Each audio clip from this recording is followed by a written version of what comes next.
I'm joined today by Calvin Nguyen. He's actually my first double whammy. We got to talk a little bit in the summer, and it was so good that I just had to invite him to talk to us again. Since in the group poll, you guys voted about decision making. As a designer, no one came to mind that's better at driving hard decisions than Calvin.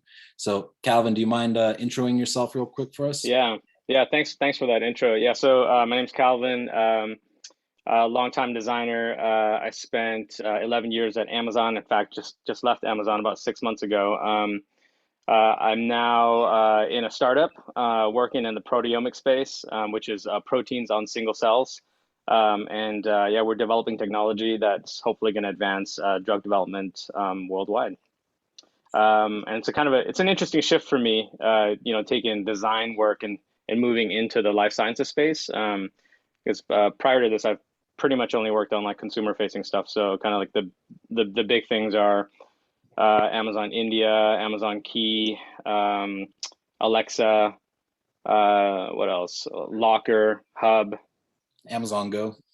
Oh yeah, Amazon Go. Yeah. So and for most of those organizations, I was fortunate enough to work with people like Yuri, leading and leading teams and launching products. So it's been a fun ride. Thanks for the intro, Calvin. So, Yeah. the topic today, as it was voted in the group polls, is making better decisions as a designer. I would really, even though I put designer in or making better design decisions in the title, really this is going to be about making better product decisions. Because like as you get into decision making, really at a certain point, it's not so much about design as it is just the directionality of product. So that's what we're going to be talking about today. And we'll start it a bit higher up in the sky with a pretty open question, and that's just like, to you, where do ideas come from, right? Like when you're in ideation stage, or your team Yeah. is in the ideation stage, right? Like how do you kind of like promote good ideas happening in the first place at like the very basic level? Yeah. That's a good question. I mean, I can go pretty wide reaching with this. So I think when the question first comes up, when the problem first comes up, I think there's always like an immediate flood of ideas, right?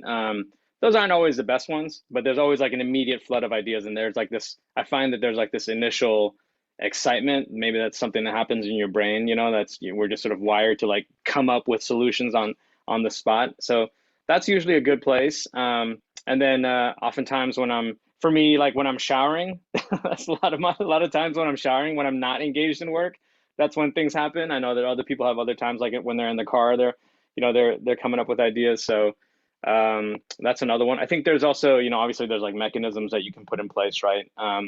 A lot of work mechanisms that I like surround workshops with many different individuals. So usually if we have some problem we're trying to tackle, or some solution we're trying to come up with, we will run a workshop, invite designers, researchers, product people, sometimes even solutionists, users, engineers. We'll invite people in, and we'll just start brainstorming. And there's usually like a structure to that, right? Like, hey, here's like a couple of thought starters, and here's some territories.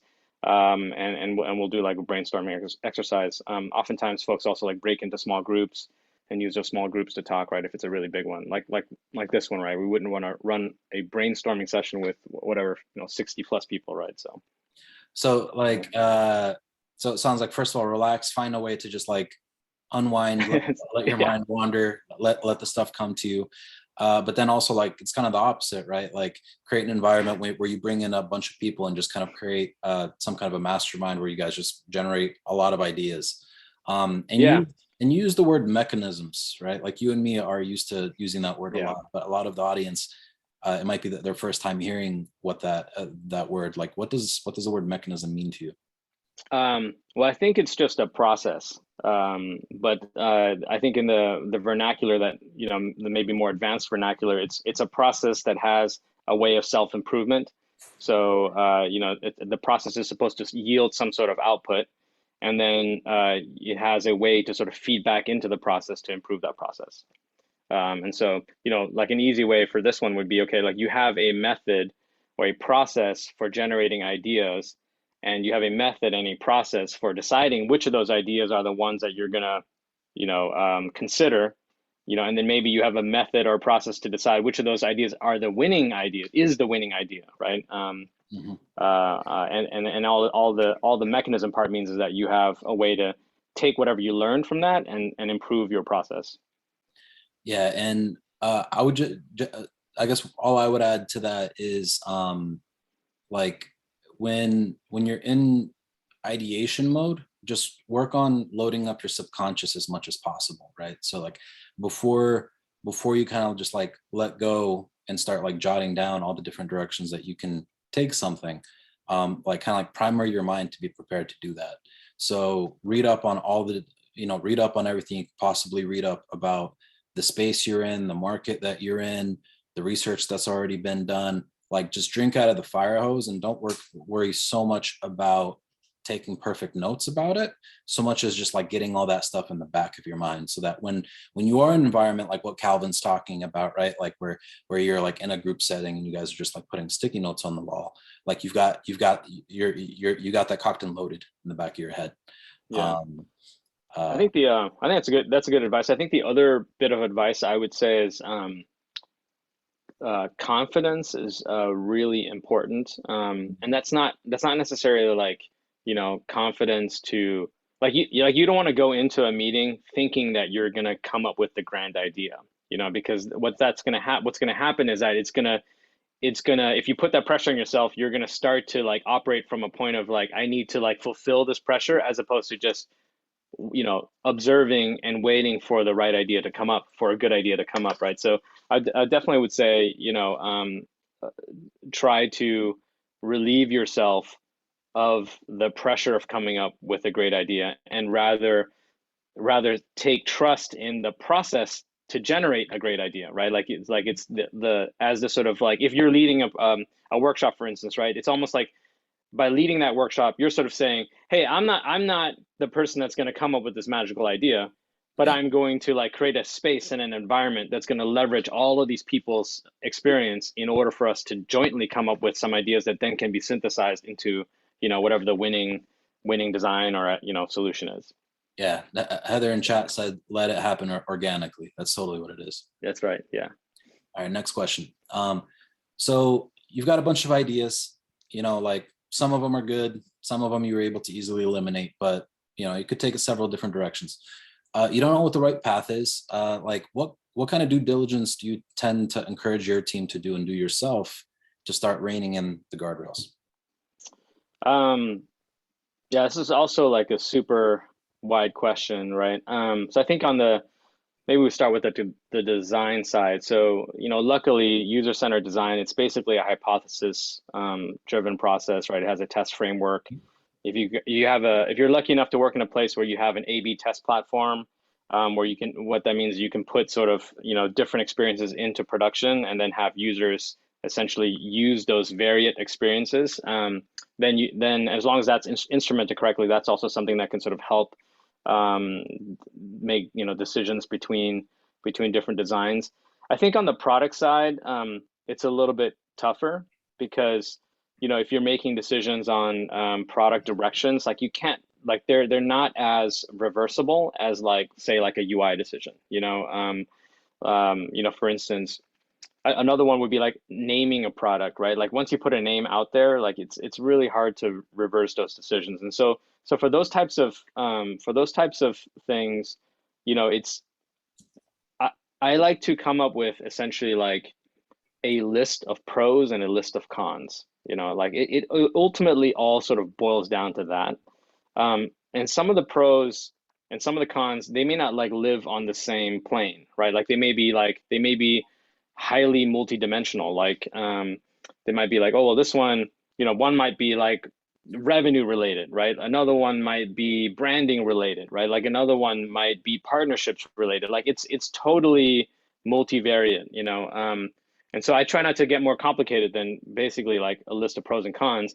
And then when you look at that list, right, like that's ultimately where you, the person, the human comes in, and it's ultimately a judgment call to weigh between those things. You know, for some organizations, some things are going to be more important. For other organizations, things are going to be less important. And I think one method that is often used also, it's kind of a shortcut, is to sort of see like, okay, what decisions are similar to the decision that I'm trying to make right now, you know, that were made previously, that I can lean upon, you know, like how did they weigh that decision?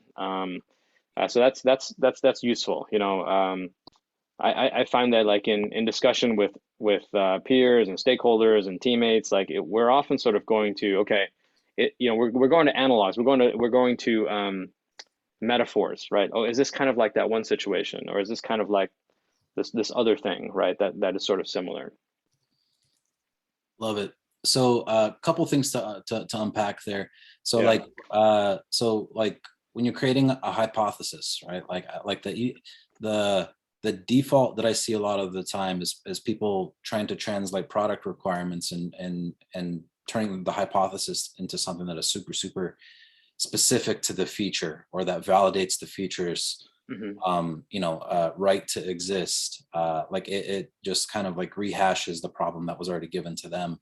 But a more useful way that I've found to look at that, right, and I don't want this to get lost on the audience, is like when you're trying to generate your hypothesis or multiple hypotheses to kind of like compare against, like think about like what is the impact of the business plan, right? Like how does going one direction or another, right? Because like if you choose a hypothesis, you're already reining in the guardrails for the directionality of what you're going to be doing on the product. But like, how can you make it so that the hypothesis that you set and you circulate with your product team and your partners, it impacts the entire business? So Yeah. it's something that I would encourage the audience to challenge themselves, because I know that like you're all, for the most part, most of you are already like, doing a certain level of what we're talking about here. But like, how can you up level the elevation or the plane that Calvin's talking about, so that you're being treated as a peer to your product partners, because that's going to Yeah. open up some of the decision making that we're going to talk about in a bit. And then like That's a great point. Yeah. you use the word plane, and a lot of the time when I've Yeah. used some version of that, either plane or elevation, I kind of get like blank stares from like some folks that I've worked with in the past. So I want to touch on that for a second, right? Like when you're doing ideation and you're identifying all the different potential things that you can do on a product, right? You want to make sure that those different things are the same flavor, right? So like Calvin uses the same plane. So that means that just like they're all on the same level, right? Because you can't say something like, well, what if we just become the Uber of car delivery for buying a brand new car, and then also talk about replacing a module on your onboarding experience, right? Those aren't on the same plane. One is an entire shift for the entire business. The other thing is a very incremental change. You want to make sure that when you're creating these hypotheses, everything that you're considering, you try to get it on that same plane or elevation. That's a good point. I wanted to add something to your previous point. I think one way to ensure that what you're working on is going to have business impact is to actually write your own design brief, right? So sometimes, Yeah. requirements will come to you, and you'll be like, okay, the requirement says the system has to do X, right? Or the system has to be able to accommodate some use case, right? The user has to be able to do Y, right?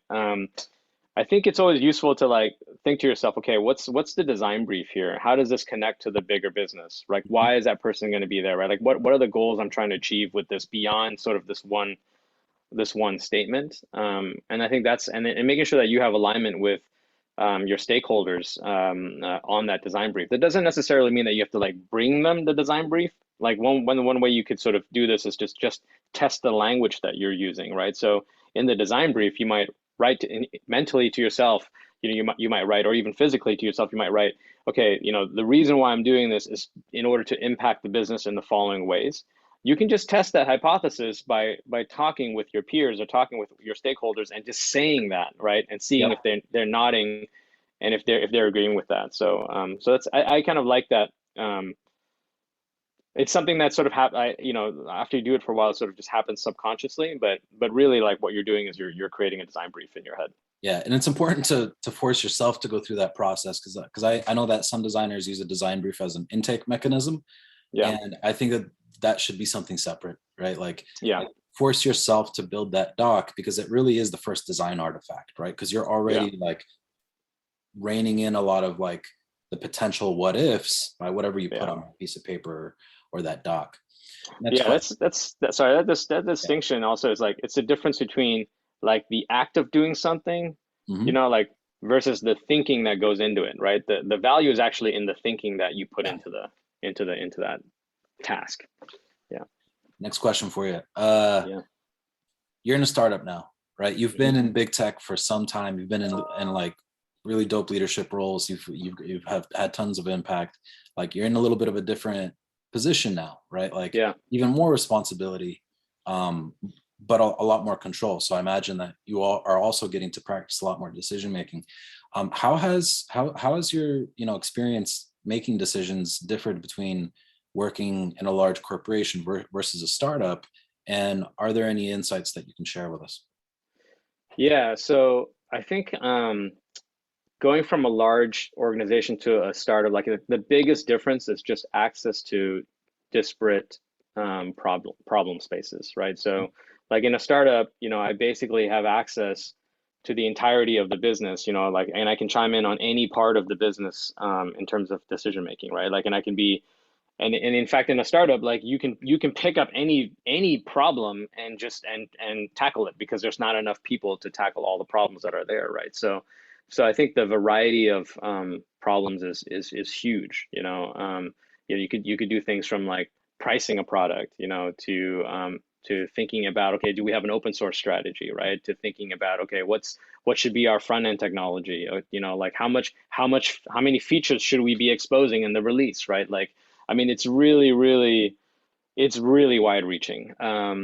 Whereas in a big company, normally you're in a role, you're in a department, you're in a space, and so like generally speaking, your role and space and department is gonna dictate the types of problems that you're gonna encounter. I think the decision making is also a lot faster in a startup, right? There's just less. You're not because there's less stakeholders. You're not selling to as many stakeholders. You also have less stakeholders to leverage, right? That maybe is a drawback. You have less resources to make sure that you absolutely make the right decision, right? Whereas like in a big company, you have so many resources, right? Like you should be able to make the right decision 90% of the time. The Yeah. the problem there is more like convincing everyone else that it's the right decision. Like that's usually where, yeah, generally I find that like the right decision was on the table 100% of the time, but the wrong decision was made because of having to convince the right people, right? And like it's usually that in a big company. In a small company, I think it's the opposite. It's there's really not as much convincing. Hmm. I mean, you still have to convince people, but it's just less people, right?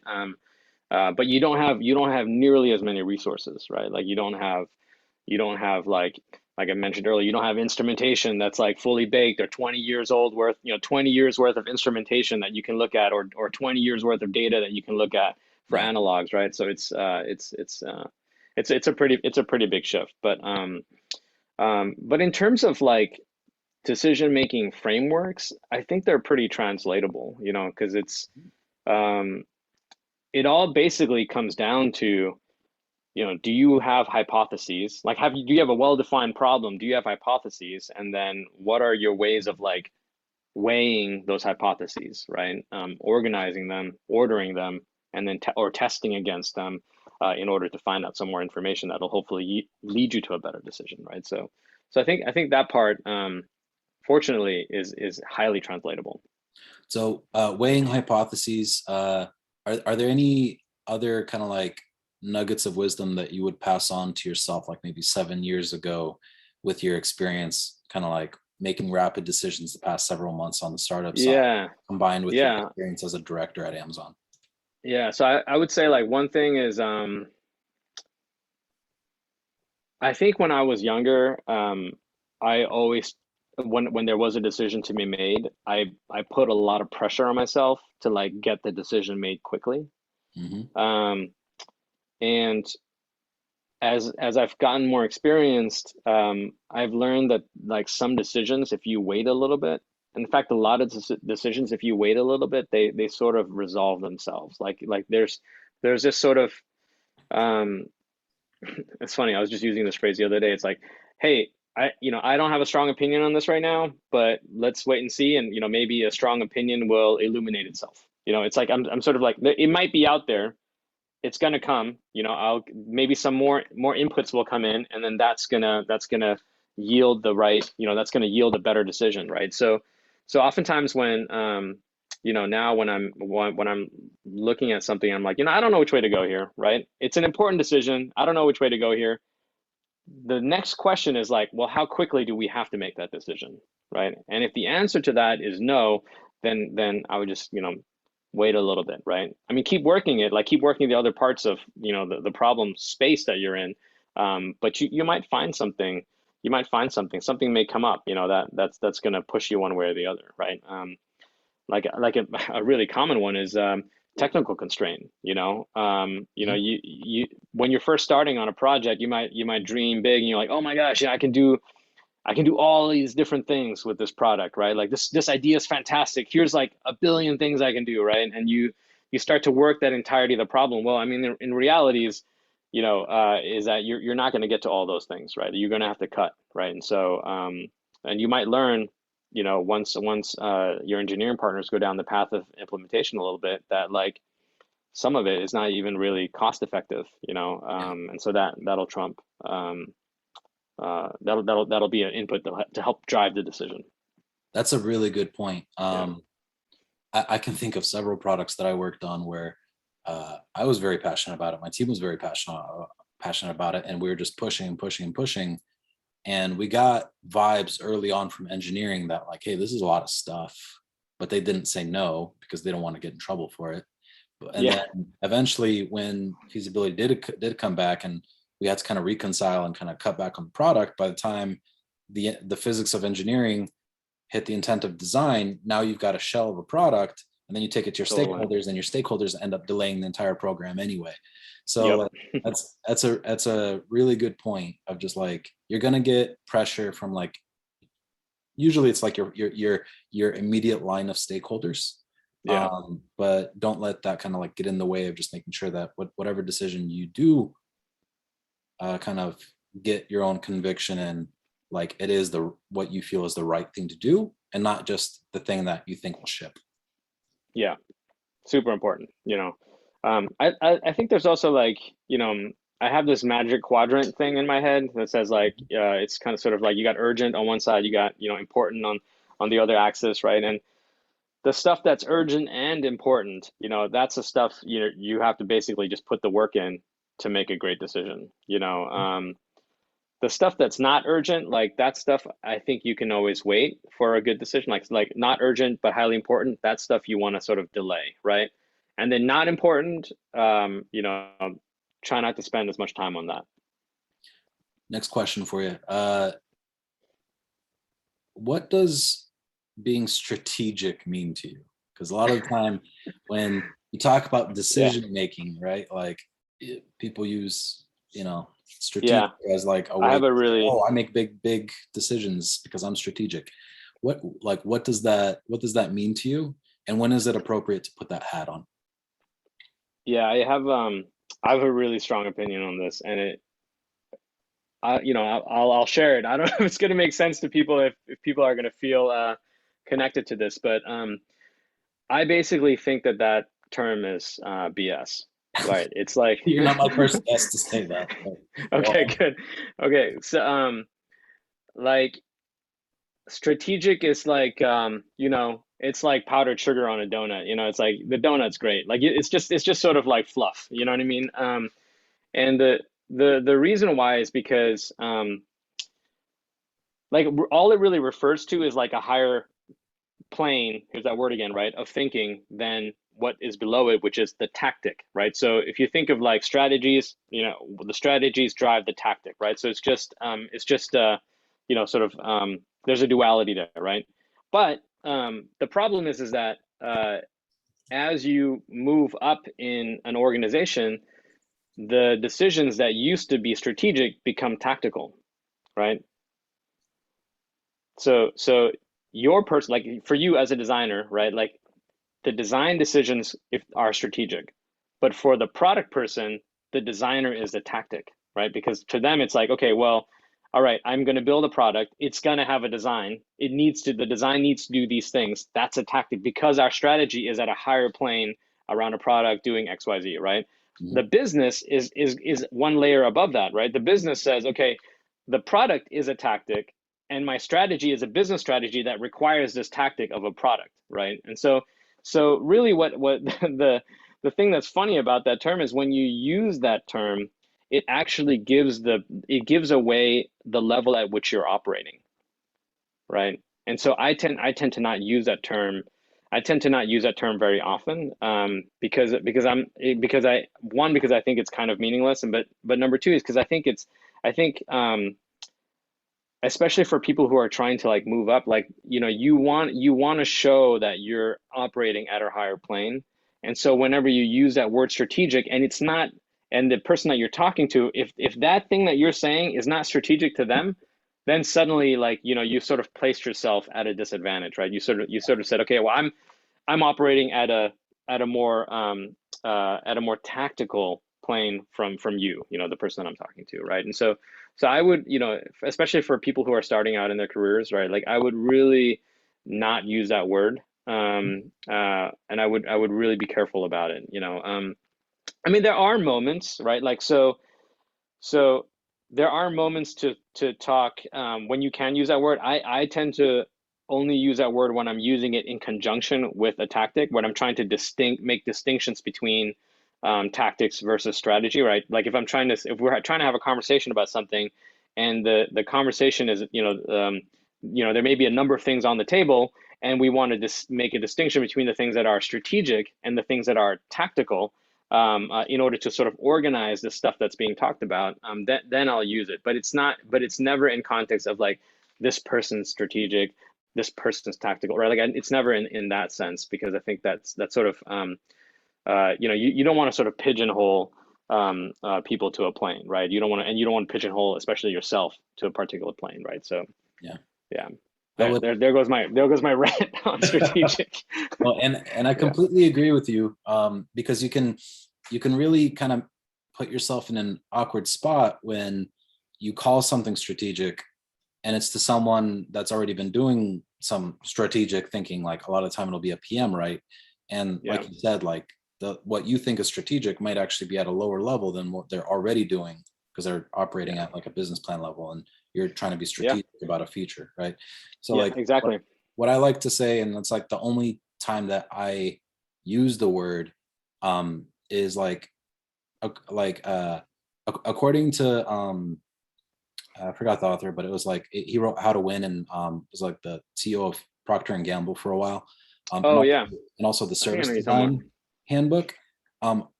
Being strategic means is knowing everything that you're not doing before you choose what you're doing. So that's the only real thing that Hmm. I subscribe to, is like at every level, right? Whether you're at a hypothesis level, right? Like exhaustively explore everything you can do before you pick what you do. But it shouldn't just be a matter of like focusing on something. It should be about doing your due diligence on every viable direction, and then systematically eliminating them until you're left with something that you have high conviction towards. Like That that makes to me sense. is Yeah, the best definition, like yeah, for our type of role, of when it makes sense to put a strategic hat on, because it always adds value to a conversation. It's not just who can wax yeah. philosophical the best. It's actually like it creates artifacts that are useful for every stage of kind of like the decision making process. Yeah, another term, I love that. And another term that you could use, is in place of that, is to just say, what's our approach? Like, because the approach, it has kind of the same connotations, right? Like it says that, look, there's a lot of optionality, and we're gonna pick which means we're not going to pick a bunch of other approaches, right? So so that's another way you could use that term and not sort of, you know, land in the strategic versus tactical quandary. Yeah. Yeah. Um, Oh, there's a question. Dorothy had a question. So strategy is future based and tactic is immediate. No, not exactly. Strategy is approach, um, and tactic is what you're gonna do. You know, so so let's take the car example. Let's say your car breaks down, right? Is your strategy to try to get the car fixed as quickly as possible and make sure that you get back on the road, or is your strategy to try to save money, right? And if it's your strategy is the latter, then your tactic might be, okay, I'm going to try to fix it myself. You know, if your strategy is the former, you might say, okay, you know what, I'm going to go with the vendor. I'm going to go bring it to a mechanic. Dorothy, does that help? yeah. Okay, awesome. And Yeah, before we get go into Q&A, because I want to give us like about 20 or so minutes to answer audience questions. And by the way, folks, here there's a Q&A feature in Zoom. So like while we're kind of like at the tail end of this part of our session, you could start plugging in questions for the second half of the session. And Calvin, question for you. What are some common mistakes that you see commonly that individual contributors make that yeah, set them back as kind of as getting even a seat at the table to be a decision maker? yeah. I think this is a great question. And it's one I love to talk about. I think the biggest thing is to take ownership of, like, if you're the designer, right? Mm, Take full ownership of coming to the table with answers. You know, you should always assume there's no cavalry coming. You know, the buck stops with you. Even if it doesn't stop with you, right? Even if you have a design director or you have somebody else that sort of is ultimately going to make the call, come into the meeting, come into the discussion with a point of view, right? Here's kind of the options on the table. Here's here's what I think is the best point of, like, is the best recommendation. Here's the, you know, or the best path forward. You know, our recommendation is X, right? I think that what that communicates, you know, to the stakeholders, like, okay, I have somebody here that's willing to make a decision, and if they agree, that can capably make a decision, right? Like, it sort of immediately puts you in this place of like, okay, here's someone I can depend on, right? mhm. Um, now there are a lot of leaders that want to make all the decisions, right? And so so you know, you don't want to just you don't want to assume that whatever you decide is going to be the way that it's going to go, you know.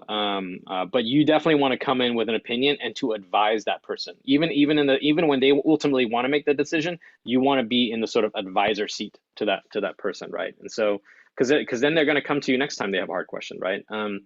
You know, I think most people that run large organizations who are in charge of, like, you know, making lots of decisions across people and product and engineering, you know, like, they have so many things to think about, you know, and most of the times they're not experts in design, you know, so they're not, you know, they're going to appreciate it when their team, their design team, is coming to them and saying, hey, you know, here's this problem that you know, here's how we're looking at this problem. Here's what I think we should do. Here's what we think, you know, the company should do. Here's what we think you should do. You know, here's why, right? I think that's uh, I think sometimes people are afraid of that. You know, they're sort of like, oh, I don't have the authority. You know, and and I think that's you don't want to mistake not having the authority with not having an opinion. You should definitely have an opinion, and you're paid. You know, you're dependent upon to come in with an opinion, right? Like, you're the expert. You're the expert in design, right? And so that, I think that's the most common one in my mind. You know, the the meetings where sort of like a designer comes in and is, um, you know, hey, here's a bunch of options. What do you think? You know, those so they can go well, sometimes they go bad. They can go well, but I think the detriment to the designer is that, they're not then set up to be sort of an advisor, right? They're not then set up Yeah. in the minds of the audience to be, okay, this is a person that is going to be able to make calls that Yeah, we can depend on. even when you get out of even when you get a get out of jail free card and your director makes the right decision, you just lost that Yeah, opportunity. And in the eyes of everyone there, right, they made the call, not. right. Exactly. Yeah. Yeah, I would just also add to that that like just kind of piling onto that is just don't wait for your stakeholder to make a decision, right? Don't assume they're going to do it, right? Like Yeah. um you're not like when you're preparing a body of work to be a proposal to move forward, right? You're not just presenting to a boss and waiting for them to green light it, right? Like that's completely the wrong Yeah. mentality, because when you do that, you're letting them be your crutch, right? You are now limping Yeah. across the finish line, using your stakeholder as a crutch to get you over there. Totally. Like there needs to be a mindset shift to where instead of you trying to be the genius of just like on one side of like coming up with a perfect solution and then just like jamming it down people's throats, or you just like being a non-factor and presenting everything possible and waiting for someone to make a decision, right? Like your job is to empower the right decision to happen, right? You're That's a almost great taking way to put yourself it. out of it, right? Like kind of like what you were talking about with the workshops earlier. You're just a catalyst that is bringing it all together, right? Like the sources, the partners, all the options that can happen, and then your decision making is really just you guiding the facts to crystallize somewhere. Yeah. I think this is a great point, and it kind of relates to this question that looks like Susan raised, or maybe you, and also Yuri, right? Which is it's not, and it's kind of like maybe the other big thing that I would say, a big mistake, in terms of early design leadership, which is that design decisions should never be about, like, I just like it better. That's a really shitty like, that's a really shitty reason, and it's shitty.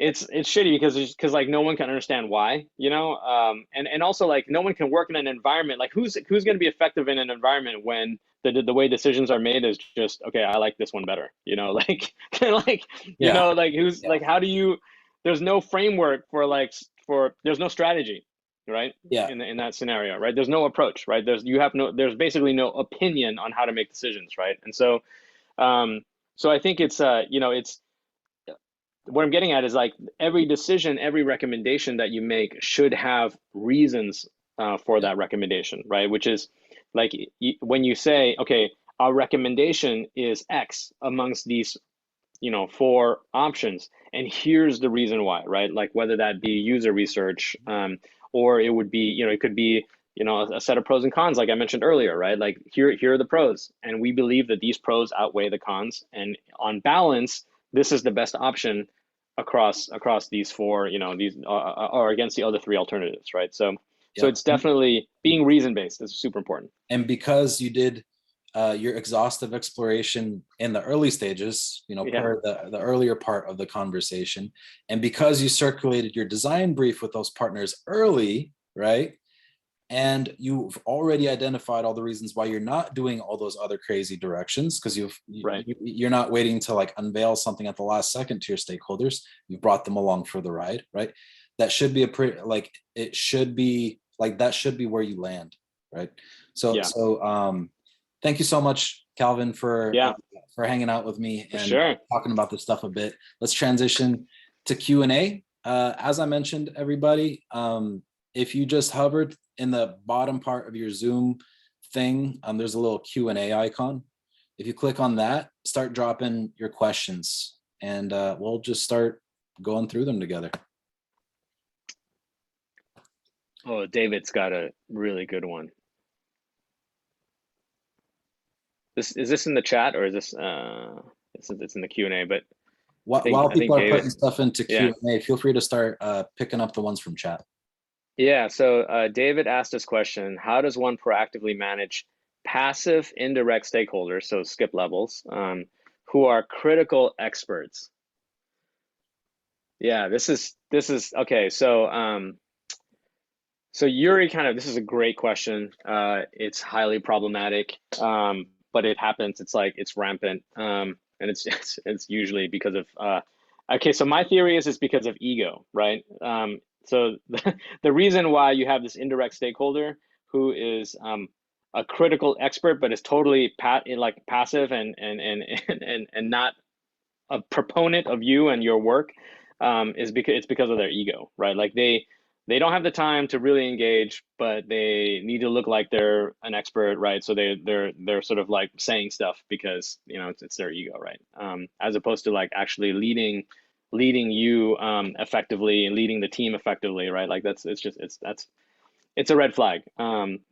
That said, you're gonna have to work with these individuals. And Yuri kind of gave a little bit of an answer earlier that touches on this, which is you want to preview with them. You always want to preview with them and get them first. Like if you have this person, right? You want to sort of get them. You want to get them to commit to a direction before you sort of before like it's really go time, right? Like before it's really you get to the point where you have to make a decision, right? Because the way that they hurt you the most is that you may have worked with a bunch of people and then gotten to like a great spot, and then suddenly they come in and bomb in and destroy your whole project, destroy all your progress, right? So it's hypercritical that you know I'm going to use a word like you corner them early, right? So what I would do is I would hit them up one-on-one maybe, right? I would hit them up over email, right? If I hit them up one-on-one, I would maybe confirm over email, right? When you confirm something over email, hey, this is what you said. Here's kind of like what your preference is. You're committing them, right? Like they know, okay, this is kind of on record now, right? Like you're sort of committing them to a direction, right? The other thing you can do is you take the feedback, the inputs that you got early from them, you put it into the document or the presentation that you're presenting. Here are some of the inputs that we got, right? Yep. Call it out, right? Like here's the feedback that we got from our stakeholders. Here's the feedback that we got from our customers. Like here's kind of yada yada yada, right? And based on all of this, here's where we think we should go, right? And so it's sort of it you don't give them the opportunity to come in. They call that like swoop and poop. Like you don't give them the opportunity to swoop and poop because you pre-commit them. And then the other thing is also like just of if you can avoid it, try to avoid working with those individuals. They really don't deserve your efforts. Yeah. So sounds like find a way to neutralize them. And they're Yeah, not always going to be available to a one-on-one, right? So like get creative about how you get them exposed early and how you let yeah, them vent whatever they're going to vent in a safe way, right? Like one of the ways that I used to do it is back when stuff was in person, I knew that I wouldn't be able to get one-on-ones with a certain person. So I would just literally print the stuff out. I wouldn't even send it via email, put it on top of their keyboard, and I'd let them take a red marker and scratch it up and then I'd pick it up later, right? Like that's a great tactic. Yeah, figure out a way to just get them to vent, feel like they gave their yeah, 2 cents, and then you're much more likely to have them be civil, right? When the right, stakes right, are right. high. The other thing too is like you can lean on like I didn't think of this, but yeah, you may not have direct access to this person, right? But you can lean on other people who can have direct access Yeah. to this person, right? And so one of the things that this is like quote unquote your strategy, right? Like which is like, okay, how do we manage this risk of this person sort of coming in and giving us instructions later that contradict what we're trying to do, right? And hopefully you have somebody in your organization that might be able to say, okay, why don't I take it in, or why don't I sort of, try to get this input from this person early, right? So that's another way. When I was oftentimes, you know, when I was managing teams, like it was kind of on me, right? Like if like a designer on my team had a stakeholder that was like this, like I would sort of work with that designer to sort of figure out, okay, well, how do we do this together, right? And oftentimes it was on me, right? It's like I would sort of come in as a peer. They can't really say no to me because I'm a peer, right? So I would kind of come in and say like, hey, what's your approach here? What's your opinion? And so that's another thing you can do. Yeah, our old friend Alan Florsheim said, do it on No their way. Hey, terms. Alan. Hey, Alan, do it on their terms, on their schedule, so they feel empowered and not challenged. And that's completely right. Like in my Right. case, it was like print it out and just let them, make the paper bleed red, right? Like for another Yeah. stakeholder, it might be just book their office hours, right? Make them feel like you use their Yeah. office hours as opposed to like booking a separate meeting or something. Might be an Yeah. email, might be a Slack. Just for every Right. one of them, you got to figure out your approach and then just neutralize them. Yeah. All right. It's funny because we're yeah. Let's go Yeah. to the let's go Yeah. to the Q and We A. got a Yeah. few more here. Yeah. Let's see. Did we touch on Yuri's question of how do you voice how do you voice over an opinion? Like, do you voice over your opinions in front of a big group or get I buy-in from think members separately? I think so. I think we can touch on that quickly. So it's kind of I think they're kind of two separate things. So one definitely try to get feedback early and often. That's just a general rule for everything. That doesn't mean like only rely on feedback, but just make sure that people give people sit time. Like design needs sit time, right? Like you can't. It's very rare to sort of just like see something for the first time, like, oh, that's it. It Mhm. took you a while to get to that point as a designer, right? So it's also going to take your audience a while to get to that point, and they have to understand why you made the decisions that you made, right? Give them give them hints, right? Like preview the work. And then in terms of voicing over your opinions, I generally don't think that that's the best approach. Some people are very good at doing it off the cuff and just speaking to it. Personally, I think it's better to like either put it down in writing, or if the format's like a presentation, create like a slide about it, and it just make sure that you're being thorough in all your reasoning as opposed to sort of relying just on your ability to recall everything. Yeah, I would double down on that. When I do say that, like I have a really strong preference, even then it's not it's we, right? So like align with your Mm. team on like what do we feel like is the right way to take this thing, and then make sure that you have some partners. Calvin used to always tell me like have an army behind you, right? Like have your partners all lined up and ready to defend whatever that recommendation is that you're trying to make, and avoid saying I, right? Like I have found that it doesn't really like it just it sets a tone that's not productive right away, because then it's I, lowly individual contributor, versus you, really high director, VP, whoever you are, right? It shouldn't be I. It's like the team has done XYZ according to these inputs. We think that this is, spread the credit, as thick as you Yeah. can. And either way, you're going to get the credit for, bringing the proposal. But the more people you can associate with that directional suggestion, the better. Yeah, it's going to earn you a lot of bonus points to give credit, even more than maybe do, Yeah. it'll earn you a lot of bonus points. Next question is from Emily. When you're given requirements and requests from the user or customer, what is your approach to assessing all these new features and figuring out where to start? In other words, what's your process of prioritizing requests and making the right decisions? Yeah, it's a great question. You want to take this, or you want me to take the first down?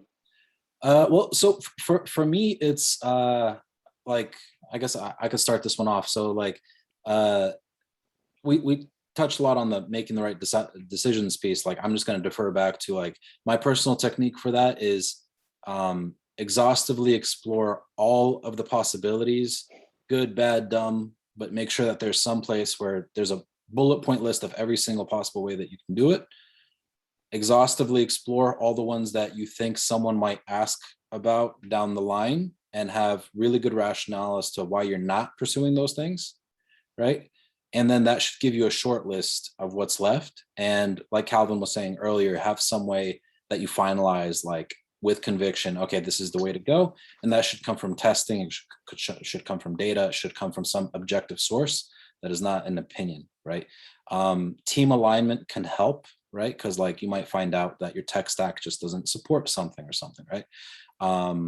Talk to other teams, but ultimately it needs to be an objective decision. And then as far as like prioritizing requests, which I think is a little bit of a different question, it's very tempting as a designer to just like react to whatever is close at hand, right? But what you got to understand is that your boss and your boss's boss are generally operating off of organizational goals and company goals, right?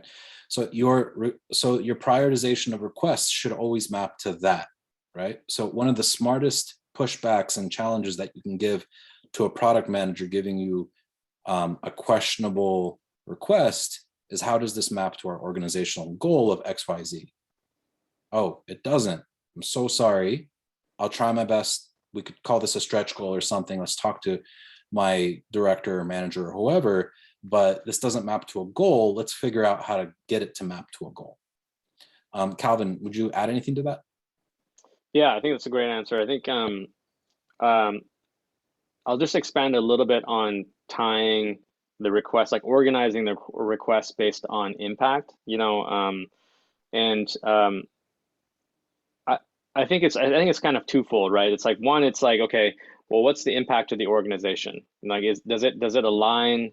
How does it align to the organization goals? I think the other one is like, what's the impact to the customer? How does this align to the Mm, customer's yeah, goals, great right? point. So, like for instance, like a user, like especially like users, when you're interviewing users, like they often tell you what they would like to happen in terms of a solution, right? Like first of all, you never take those things literally. I mean, sometimes they're great, but like oftentimes they're just really more like ways of communicating the problem. And then the way that I think about what to work on and what to prioritize or what to invest the most amount of engineering time into is, or what I mean by that, what I mean by engineering time, by the way, is like it's okay. You design the system, then you got to build it and right maintain it, right? So like the engineering portion, the tech portion, is it's like an investment, right? It's a way to say, okay, we have 15 problems. I'm going to invest the whole organization into this space, right? So the way that you do that is you think about, okay, what's going to make the biggest impact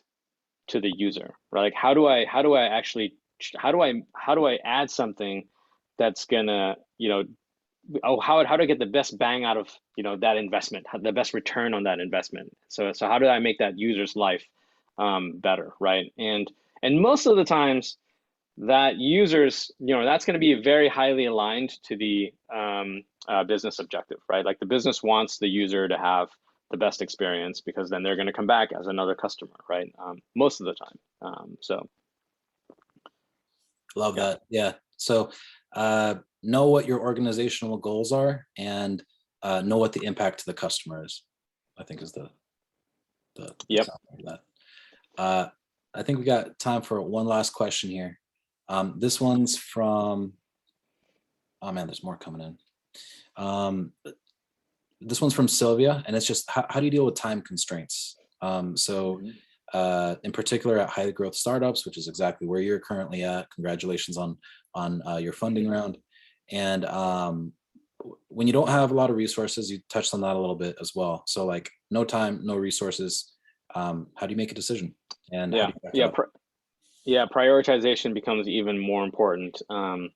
And I think the biggest one is to me is knowing which things are falsely urgent. Like what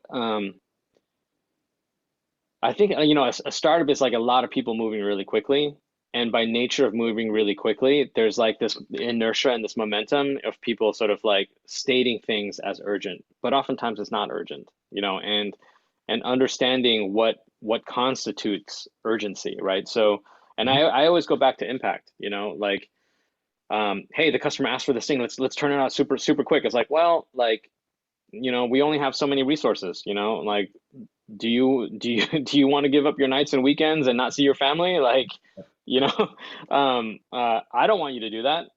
I don't want to do that. So let's think about this, right? Like, is this how urgent is this really? Like, how many people is this going to impact? How many customers is this going to impact? Like, is this the most important thing that we could be working on? Like, you don't want to be in a like constant state of analysis paralysis around this, right? But you do want to have a strong framework for why something is important. And so I spend a lot of time thinking about the whys, like because as you know, as a design leader and I'm a product leader, I'm not doing a lot of the do's, right? Like I'm not building, I'm not writing code. I still design. I get to design a little bit in this role, which is great, but in other roles, I haven't done that, right? So I spend a ton of time thinking about the whys, right? Like why is this the most important thing? And if I can clarify that for people, if you can clarify that for your engineering team, that's huge. That's a huge amount of value, right? If you can be that sort of person that can say, hey, this is highly important and urgent. This stuff over here, it's important, but it's not as urgent. And this other stuff, it's not really that important. That's incredible amount of value, right? Because with that information, your organization, they can focus their investment in the right things, right? Um, so it kind of all comes back. It all comes down to impact. Thank you, Calvin. I think I'm gonna call Yeah. this one last question if you're cool with going over by like 2, 3. Yeah. Okay. Totally. Yeah. Last question, just because I really like this question, is have you ever had a situation where you didn't have time to exhaust all possible options due to time constraints, and you still must come up with a couple of solutions ASAP and develop it without testing and validation? So I'll take a stab at answering this one first, Yeah. because Yeah. Do it. this person's anonymous, and I'm going to tell you right now, this sounds like you're already kind of like giving yourself a bunch of excuses as to why you can't do the right thing. That's first thing. Second thing is the way you kind of get around the situation. Let's say you've got 1 week or 2 weeks to come up with a solution, right? First of all, on the people side, right? Like, address the issue, right? It's your job to address the issue, but make it a part of something bigger, right? So maybe like the very first phase of something, right? How do you increase the scope of this to solve a problem that actually needs to be solved? And how can you turn it into an actual like program level initiative that's going to like create real impact, right? So the thing that you're being asked might be just the very first step, but you can expand it to say like, okay, we'll do this in the next 2 weeks, right? Talking to the other PMs and other partners internally, we think that there's an opportunity for this to become a part of this bigger thing, right? And then try to figure out how can you bridge that gap, and only you know how you could do that. But the point is expand the scope of it, but first solve the problem, right? So That's a great answer. sometimes it sucks, right? And I wish I could give you a magic bullet as to how to say no and this is stupid, but sometimes you just got to do the thing, build the trust, and then figure out like how can I actually solve something that is meaningful off of the momentum of solving this thing that maybe isn't super meaningful. That's a great solution. Yeah. That's one thing. The second thing is document and flag the assumptions that are making this project even happen, and make sure that your team is aware of what they don't know and what they're forcing you to make a call on. A lot of designers don't do this. Someone says make it red, and they just make it red, and they say they shipped it, right? But what you need to do is say like, okay, like sounds good. I understand we're under a crunch, right? So like in front of every presentation, before you get into any room, right, you need to have like an assumption slide that is like, here's all the things that are informing the designs you're about to see. We're going to talk about this before I show any pixels, right? So an assumption is that we absolutely have to launch this in 2 weeks, otherwise the company dies. One thing. The other thing is that we don't know whether or not we have X metric problem, and we're okay with not knowing that and shipping this anyway, right? And then maybe third is some other scary assumption that just you're not saying that, hey, this PM that gave me this thing didn't do their job and is giving me terrible requirements, right? You're just listing the cold hard facts of like what the design has to work with, right? And then you're not necessarily putting the PM in the hot seat directly, but no one's going to be grilling you over like, are you sure that we should be moving forward with this design? Everyone's going to be looking at the person that sponsored that initiative in the first place. So those are my 2 tips there. Do you have anything to add, Calvin? Yeah, I think that was great. I think a couple things. So one is I think understanding what's driving the constraint, I think is really important, right? So just make sure, like, I think kind of relies a little bit relates to what Yuri said, right? It's make sure that constraint is actually legit, right? understand whether it's really truly urgent. Kind of relates to what I said earlier too. I think the other thing too is, just I don't want people to get the wrong impression that exhausting all possible options. I mean, like the design world is endless, right? Like optionalities goes on forever in terms of design. But what you can do is you can sort of say, okay, what are the like four or five credible, maybe it's two or three credible directions that ought to be explored that are legitimate. They're legitimate, credible options, right? Like they're like either of these, could be winners, right? Uh, and then because then you group, then maybe you do some, you shrink the number of explorations you do, because some of them are going to be kind of related, right? So that's another way you sort of help yourself there. I think I think the other I think the other one is that I would say is like the risk of not testing, is that one is really, it comes down to this notion of like, okay, well, is how impactful is the thing that we're going to ship, and if we get it wrong, what is the risk if we get the decision wrong, right? Like oftentimes I think in the design world, it's actually super rare that something has a really hard constraint.